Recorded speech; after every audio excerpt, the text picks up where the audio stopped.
네, 오늘은 로마서 14장입니다. 예수 그리스도의 만남 그리고 동행이라는 제목으로 로마서 7장 14절부터 25절까지의 말씀을 나누도록 하겠습니다. 벌써 14번째 시간입니다. 로마서 말씀을 처음부터 차분히 살펴보는 중에 지금 저희가 놓여져 있습니다.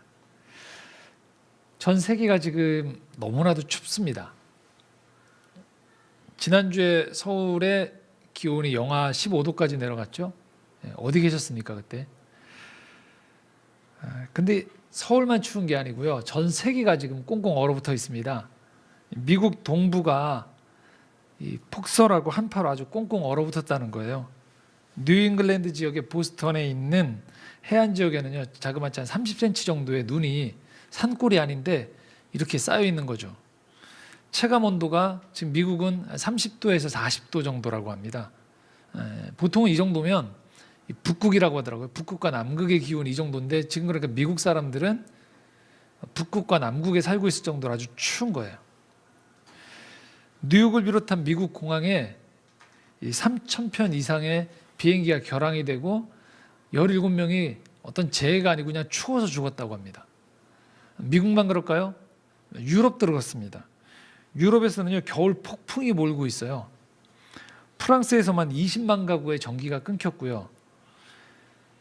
강풍이 부는데 시속 117km가 불고 영국은 정전이 계속되어지고 있고 수만 가구가, 그리고 독일이나 스위스에서는요, 또 강풍이 200km에 육박할 정도의 그 강풍이 부는 바람에 열차가 탈선하는 일이 벌어지고 있다고 합니다.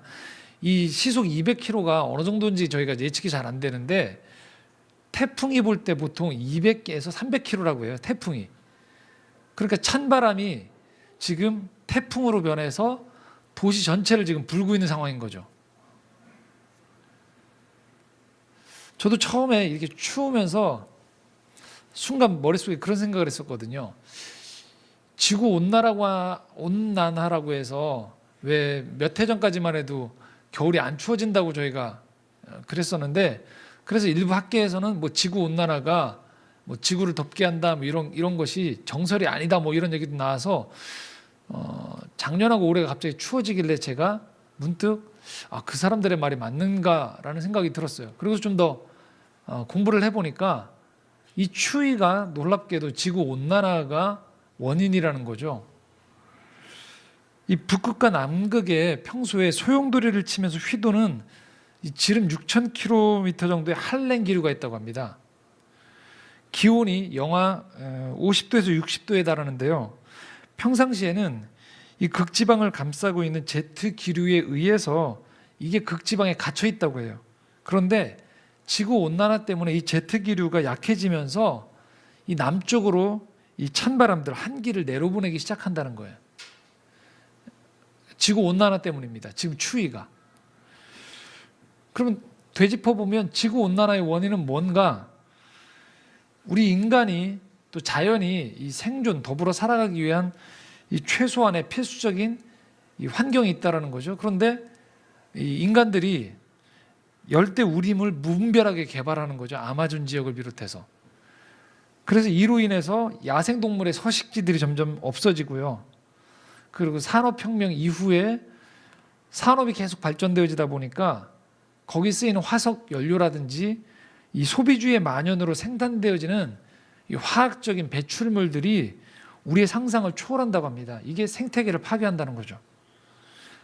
그래서 2015년에 로마의 교황청에 있는 프란치스코 교황이 이런 회칙을 발표했어요. 지구온난화와 같은 자연재해에 인간의 무분별한 착취로 인한 대가를 치르고 있다라고 회칙에 발표를 해버렸어요. 아예. 지구가 이렇게 더워지는 것, 지구온난화의 원인이 어디에 있다? 인간의 무분별한 착취에 있다라고 아예 발표를 해버렸습니다. 그러니까 우리가 지금 이렇게 추위에 떠는 그 원인에 지구온난화가 있고, 지구온난화를 가만히 살펴보면 거기에 인간의 탐욕과 죄가 원인이다라는 것들을 찾아 들어갈 수 있다는 거예요. 여러분 좀 우습지 않습니까? 그냥 단지 날씨가 추운 줄 알았는데, 그냥 환경이 변해서 추운 줄 알았는데 가만히 찾아가 보니까 이게 근원적으로 가보면 죄하고 관계가 되어 있다는 거예요. 단순히 기상이변이 아닙니다. 그러니까 연결되어 있다는 거죠. 그래서 이렇게 말씀드릴 수 있어요. 죄라는 것은 아주 추상적인 윤리적이거나 어떤 철학적인 문제가 아니라는 거예요. 죄는 아주 현실적인 문제입니다. 여러분께서 한 주간 살아오셨던 삶을 되돌아보세요. 여러 가지 문제들이 있을 거라는 거죠. 그런데 가만히 생각해 보면 우리는 보통은 일상을 살아갈 때 우리에게 벌어지고 있는 갈등 자체만 생각을 해요. 어떤 문제 자체만 생각을 합니다. 그래서 보통은 그 갈등이 빨리 없어졌으면, 그 문제를 극복했으면이라고만 생각을 해요. 그런데 가만히 찾아가 보면 그 뿌리의 맨 마지막에 가보면 결국은 그런 모든 갈등과 문제의 원인에는요, 죄가 도사리고 있다는 거예요. 재정적인 어려움, 관계의 갈등, 더불어 살아가지 못하는 가운데 오는 이 생존의 불안함들, 그 근원을 찾아가 보면요, 인간 본연의 안에 있는 이 나만 생각하는 그 탐욕이나 불안에서 초래된 성급함들, 조급함들이 이 많은 갈등과 문제의 원인이 되어진다는 것이죠. 이렇게 얘기할 수 있습니다. 성경은 추상적인 종교의 영역을 다루고 있는 게 아니에요.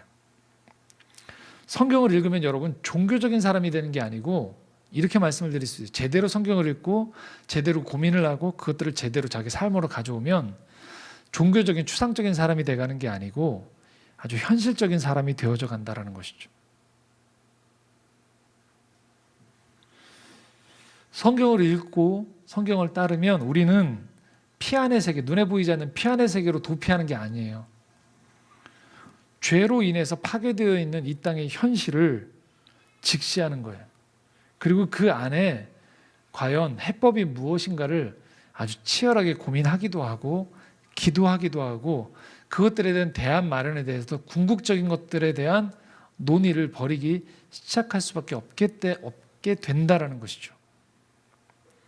자, 이런 문제 진단 앞에서 그럼 우리는 무엇을 해야 될까요? 오늘 말씀을 가지고 이 문제를 같이 좀 진지하게 이야기해 보려고 하는데요. 첫 번째는요, 14절 말씀 먼저 읽으면서 저희가 나누도록 하겠습니다. 14절 말씀입니다. 함께 읽겠습니다. 우리가 율법은 신령한 줄 알거니와 나는 육신에 속하여 죄 아래에 팔렸도다. 첫 번째는요, 바로 이겁니다. 율법은 신령한 줄 안다라는 거예요. 그러니까 율법은 선하다라는 거예요. 자, 이건 뭘 의미할까요? 먼저 우리가 해야 되는 것은요, 위를 쳐다봐야 된다는 거예요. 위. 율법을 주신 하나님을 쳐다본다는 것이고 율법을 본다는 건데요. 이 율법이 신령하다는 의미는 뭘 말하냐면요, 바로 이겁니다. 우리 인생에는요, 위를 쳐다보면 우리가 세워가야 될 인생에 또 이 생태계와 이 삶의 아름다운 집이 있다는 것을 내가 인정을 하는 것을 말해요. 율법은 선하다라는 거예요. 하나님은 우리에게 이 땅을 주셨을 때, 이 삶을 주셨을 때 분명히 좋은 선물을 주셨다라는 거예요. 여러분 그런 고백들을 종종 하시죠. 어른이 되고 난 다음에 사는 게 참 힘들다. 그런데 궁극적인 것은요, 하나님이 이 세상을 지으고 여러분들을 이 세상에 내려보냈을 때의 첫 마음은요, 선하다라는 거예요. 좋다라는 것이에요. 우리가 율법이라고 알고 있는 이 모세가 받았던 10계명만 봐도 그렇습니다. 1계명부터 10계명까지는 인간을 옥죄기 위해서 만들어 놓은 계명이 아니에요.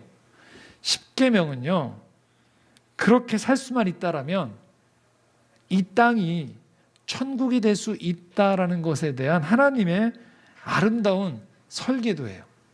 마스터 플랜이에요. 그런데 우리가 그것을 외면하는 거죠. 그래서 우리는 인생을 살면서 이 율법과 상관없이 살 때 우리는 이렇게 이야기합니다. 인생에 아름다운 건 없다는 거죠. 그냥 인생에 아름다운 게 어디 있어? 라고 생각하면서 이렇게 마음에 생각해요. 그저 이 치열한 생존 경쟁에서 남보다 조금 앞서가면 되는 거야 라고 생각하기 쉬워요.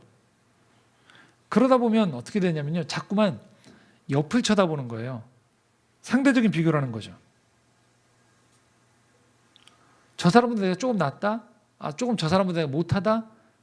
그 속에서 사람들을 만족하기도 하고 울기도 하는 거예요. 여기에 문제가 뭘까요? 우리가 옆을 쳐다보면서 비교하고 있는 그 사람들도 사실은 답이 없어요. 단지 조금 더 앞서 나갈 뿐이에요. 조금 더 앞서 나아가면서 그 서로 간의 옆을 쳐다보면서 아, 내가 좀 더 나아가고 있구나, 괜찮은 인생이구나, 또는 내가 좀 더 처진 인생이구나라고 하는 그 정도 비교 속에서 우리가 살아간다는 거예요. 하지만 하나님은 이렇게 말씀하십니다. 율법이 선하다는 것은 뭘 말하냐면요, 대단히 이 땅에는 하나님이 보여주신 현실적인 삶의 설계도가 있다라는 얘기예요. 그래서 우리는 먼저 위를 바라본다는 것은요, 이 성경을 읽으면서 그저 인간끼리 바라보는 가운데에서의 약간의 우열의 차원에서의 좀 더 나은 것을 그리는 정도가 아니고 하나님께서 보여주시는 삶의 아름다운 전망을 바라보고 꿈꿀 수 있어야 된다는 것을 의미해요. 혹시 여러분 마음에 그 설계도가 없거나 예전에 있었는데 그것이 깨어져 버린 분들이 있습니까? 그러면 다시금 말씀 안으로 돌아와야 됩니다. 위를 바라보면서 하나님이 보여주시는 궁극적인 이 땅에 대한 그 선한 뜻을 찾기를 원해야 된다는 것이죠. 두 번째는요, 내 안을 바라보는 거예요. 오늘 14절 하반절의 말씀을 다시 한번 좀 읽어볼까요? 14절 하반절 말씀 같이 읽겠습니다. 나는 육신에 속하여 죄 아래에 팔렸도다. 두 번째 문제는요, 아래를 쳐다보는 거예요. 나를 쳐다보는 거예요. 하나님의 아름다운 설계도를 먼저 보고 난 다음에 그리고 나를 살펴보면 그 설계도, 아름다운 삶에 한참 미치지 못하고 있는 그 기준에서의 나를 보게 되는 거예요. 나는 그렇게 그 기준에 미치지 못하는 가운데서 오늘도 살아가고 있는, 죄를 지키며 살아가고 있는 나를 보게 되는 거예요. 여러분 덧칠하지 마시기 바랍니다. 인생에 대해서. 인생에 깨끗한 사람이 어디 있어라고 하시면서 그냥 모든 사람과 함께 그냥 덧칠해가면서 그냥 살아가지 않으셨으면 좋겠다라는 거예요. 오늘 18절 말씀 그래서 이렇게 말씀하고 있습니다. 함께 읽도록 하겠습니다. 내 속 곧 내 육신에 선한 것이 거하지 아니하는 줄을 아노니 원함은 내게 있으나 선을 행하는 것은 없노라. 그냥 이 상태를 인정하자는 거예요. 안 되니까 틀렸다가 아니고요, 저것이 맞는 것 같지만 지금 나는 그것을 행할 수 있는 능력이 없구나, 내 삶에 간격이 있다는 것을 내가 인식하는 거예요. 나를 쳐다보면서 정직하게 나를 쳐다볼 때 그런 아름다운 삶이 아니고 자꾸만 덧칠해가면서 주변 사람들과 비교하는 가운데서의 적당한 선에서 인생에 그냥 이것이 인생 아닌가라고 합리화하는 그 울타리에서 나오라는 거예요. 그럼 원인은 무엇인가? 위를 바라보면 아름다운 삶을 살 수 있지만 내 안을 보면 도무지 살지 못하고 있는 그런 삶의 딜레마가 과연 어디 있을까? 오늘 20절 말씀 이렇게 말씀하고 있습니다. 함께 읽겠습니다. 만일 내가 원하지 아니하는 그것을 하면 이를 행하는 자는 내가 아니요 내 속에 거하는 죄니라. 죄가 원인이라고 얘기하고 있는 거예요. 죄다. 물론 우린 살면서 나의 의지 탓을 많이 해요. 새해가 되셔서 계획들 혹시 세우셨었나요? 여지없이 어느새 멀어진 계획들이 멀어지고 있는 것들. 그래서 2018년이 시작한 지 얼마 안 되는데 벌써 2019년으로 계획을 혹시 미루고 있지는 않으세요? 이게 우리 인간들의 모습이거든요. 그러면서 우리 스스로를 탓하는 거죠. 나는 의지가 너무 약해. 여러분, 생활적인 습관을 넘어서서 이 아름다운 삶의 전망을 내가 그렇게 도달하지 못하는 궁극적인 이유는 사실은 내 의지의 박약함을 넘어서는 더 깊은 차원에서의 이유가 있다는 거예요. 성경은 그것을 죄라고 얘기하고 있다는 거예요. 마치 여러분들이 지금 이 한겨울에 올 겨울 왜 이렇게 춥지? 라고 하시면서 여러분 스스로가 내가 옷을 좀 더 얇게 입어서 그런가? 아니면 내가 살고 있는 우리 동네가 추운 동네인가? 그런 지역적인 문제를 넘어서는 더 근원적인 문제가 있다는 거예요. 이야기했듯이 지구온난화고 지구온난화의 그 원인에는 인간의 탐욕과 그런 개발에 대한 무절제함들이 원인에 사로잡고 있기 때문에 내가 통제하기 이전에서의 기후의 문제가 고장이 났다는 거예요.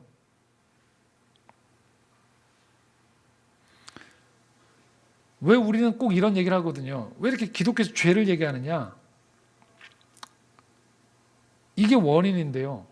이 얘기를 하고 있는 것, 이 문제를 해결할 수 있는 능력이 성경밖에 없기 때문에 그렇습니다. 자동차 브레이크가 고장나면요, 제 아무리 운전 실력이 좋은 사람도 별 수 없습니다. 사고가 나기 마련이에요. 우리 삶에 죄가 들어왔다는 것, 결국 살아가면서 자꾸 이런 크고 작은 충돌 사고가 일어난다는 거예요. 우리는 자꾸 이것을 내 탓을 돌리거나 남 탓을 돌리는데 좀 더 근원적인 이유를 찾아보면 거기에 죄가 도사리고 있다는 것이에요. 오늘 이 말씀을 썼던, 로마서 말씀을 썼던 사도 바울도 착각을 하고 있었어요. 사실 자기 인생에 대해서 옆을 쳐다보면서 상대적인 비교 속에서 우월감을 가지고 있었던 거예요. 표면적으로 이 사도 바울이 속해 있던 이 종파 바리새파로서 율법을 아주 잘 지켰거든요. 표면적인 의미에서 종교적인 의식에 잘 참여했어요. 자기 집단에서 인정받던 사람이었어요. 그리고 그런 삶이 맞다라고 생각해서 열심히 배우기도 하고 열심히 가르쳤던 것이죠. 그런데 그가 부활하신 예수 그리스도를 만나고 보니까 자기에게 두 가지 시선이 빠져 있다는 것을 알게 된 거예요.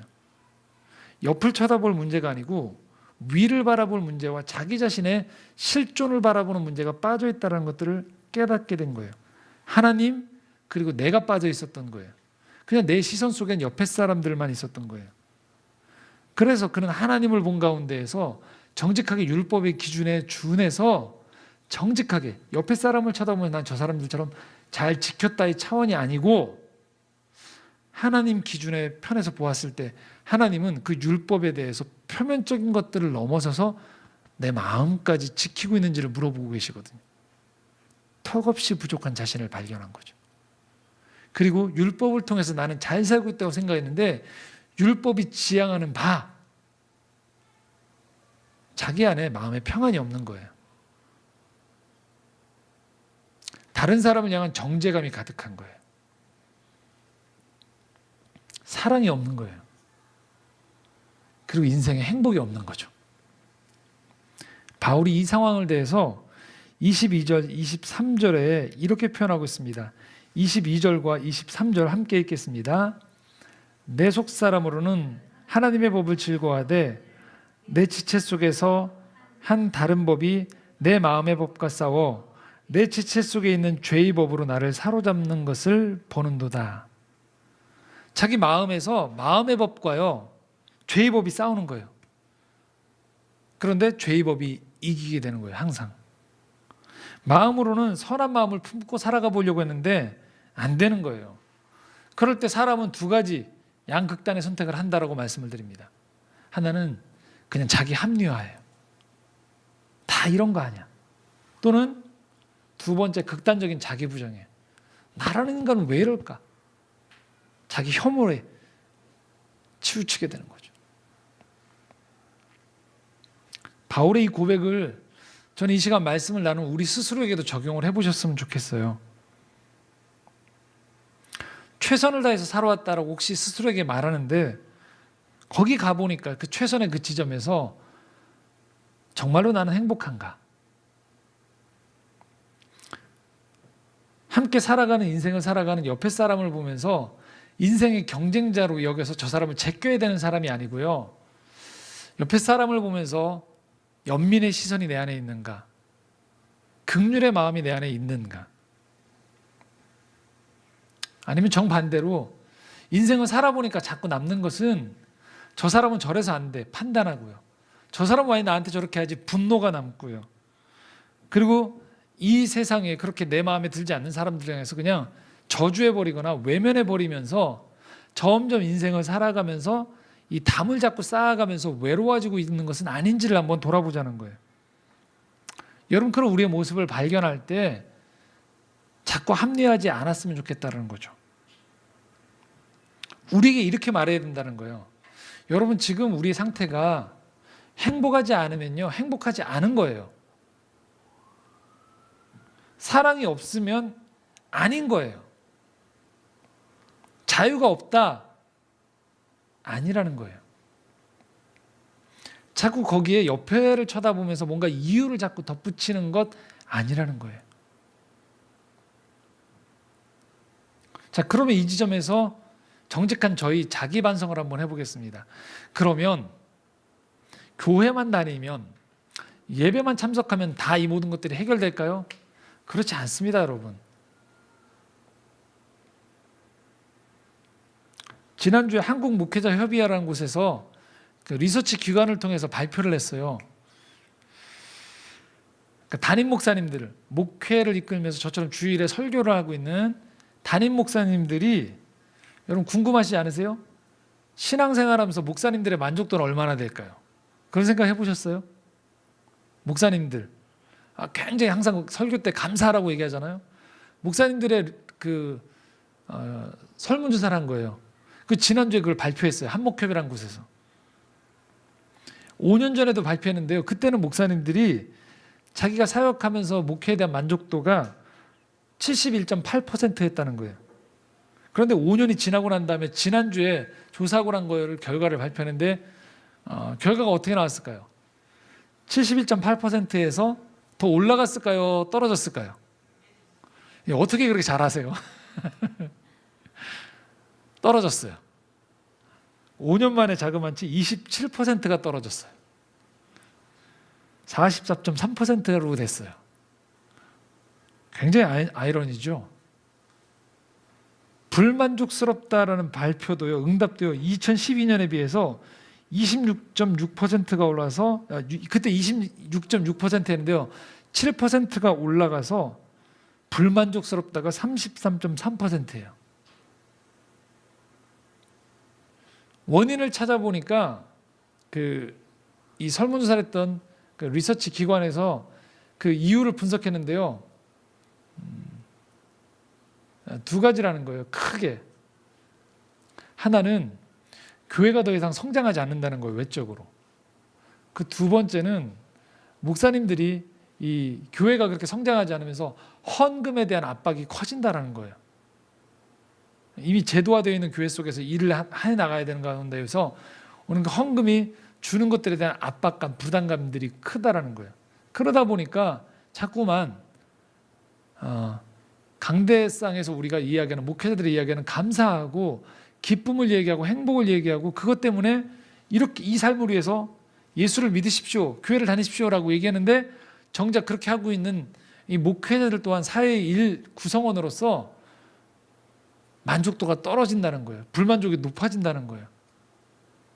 저도 목회자이기 때문에 굳이 이런 부끄러운 이야기를 할 필요가 없겠죠. 그런데 저는 진지하게 함께 이 시간 나누고 싶어서예요. 왜 이런 문제가 발생할까요? 정말로 그냥 그 리서치 기관에서 얘기했듯이 그냥 교회 성장이 안 돼서 헌금이 줄어서, 정말 그게 첫 번째 이유일까요? 전혀 아니라고 봐요. 오늘 말씀을 토대로 이 얘기를 좀 비추어서 진지하게 고민해 보면 이렇다라는 거죠. 한국 교회 안에서도 혹시 우리가 말씀에서 얘기하는 것처럼 위를 보고 나를 보는 상황이 아니고, 혹시 옆을 바라보면서 혹시 우리가 목회자들도 목회를 하고 있고 우리 성도들의 신앙생활이 그렇게 소속되어 있다는, 교회에 다니고 있다는 자체로만 그냥 위안을 삼으면서 혹시 가장 핵심을 놓치고 있는 것은 아닌가를 되짚어 볼 수 있어야 된다는 것이죠. 근본 방향을 잃어버리면요, 그냥 어디에 소속되어 있고 그냥 다닌다는 자체가 해결이 될 수 없다는 거예요. 단순히 교회를 다닌다는 문제가 아니고요, 내 안에 한 가지가 반드시 일어나야 된다는 거예요. 그것이 되어지지 않으면 오늘 이 로마서 말씀을 썼던 사도 바울처럼 그렇게 율법을 다 지키고 종교적으로 성실하게 살아왔다고 함에도 불구하고 자기 스스로 안에 정직하게 돌아보았을 때 내 삶은 실패했구나라고 인정할 수밖에 없는 지점이 나올 수밖에 없다는 것이죠. 자, 그럼 뭘까요? 신앙의 핵심이 무엇일까요? 바로 예수 그리스도를 만나야 되는 거예요. 그리고 그분과 사귐이 우리 안에 일어나야 된다는 거예요. 그것이 빠져버린 상태에서의 나머지 것들은요, 끊임없이 우리로 하여금 계속 저희가 로마서 말씀을 읽는 가운데에서 나오는 그 단어죠. 그냥 나는 율법주의자로서 살아가고 있는 종교 생활을 하고 있게 되는 거예요. 카일 아이들먼이라는 사역자가 이렇게 이야기합니다. 인생에서 가장 위험한 짓은 예수님 외에 다른 것을 의지하는 것이다. 그런데 교회에서 자란 많은 사람이 성과 중심의 종교를 의지한다는 거예요. 성과 중심의 종교. 바리새인처럼 그들은 하나님을 위해 무엇을 해야 할지에 집착하고 있다. 비록 바리새인처럼 기도하지는 않을지 몰라도 언제라도 제출할 수 있도록 나름의 자기 증명서를 준비해 놓고 있다. 이렇게 외적인 행동에 초점 맞추기가 너무나도 쉽다. 하지만 예수님은 우리의 내면을 주목하신다. 오직 그분만이 보실 수 있는 곳, 우리의 실체, 절대 위조할 수 없는 곳, 그곳을 예수님은 주목하신다는 거예요. 우리가 인생을 살아가면서 하나님이 보여주신 아름다운 삶의 비전을 포기해서도 안 되고요. 그리고 여전히 그렇게 되어지지 못하는 나 자신을 직시하는 것도 중요해요. 그런데 거기에서만 끝나면 우리는 또 다른 성차라는 종교인이 되어져 버려요. 반드시 이 지점으로 나가야 된다는 거예요. 예수 그리스도를 만나야 됩니다. 25절 말씀 함께 읽겠습니다. 함께 읽겠습니다. 우리 주 예수 그리스도로 말미암아 하나님께 감사하리로다. 그런즉 내 자신이 마음으로는 하나님의 법을 육신으로는 죄의 법을 섬기노라. 사실 여러분 여기 앞절을 빼고요, 뒷절을 보면 문제는 해결되지 않았어요. 여전히 내 자신으로는 하나님의 법을 즐거워하려고 하지만 육신으로는 뭐하고 있다고요? 죄의 법을 섬기는 게 하나도 개선된 게 없어요. 방금 전에 얘기했던 대로. 그런데 여기서 지금 사도 바울은 하나님께 감사한다는 표현을 쓰고 있어요. 이 구절 안에서 딱 하나만 변화가 있어요. 뭘까요? 무엇 때문에 감사한다고요? 우리 주 예수 그리스도로 말미암아 감사한다는 거예요. 이게 빠진 상태에서의 여러분의 열심과 다른 사람에 대한 평가 속에서의 만족은요, 끊임없이 밑빠진 독에 물붓기가 되어지는 것입니다. 모든 상황은 똑같아요. 그런데 한 가지 변화는요, 바로 예수 그리스도가 계시다라는 거예요.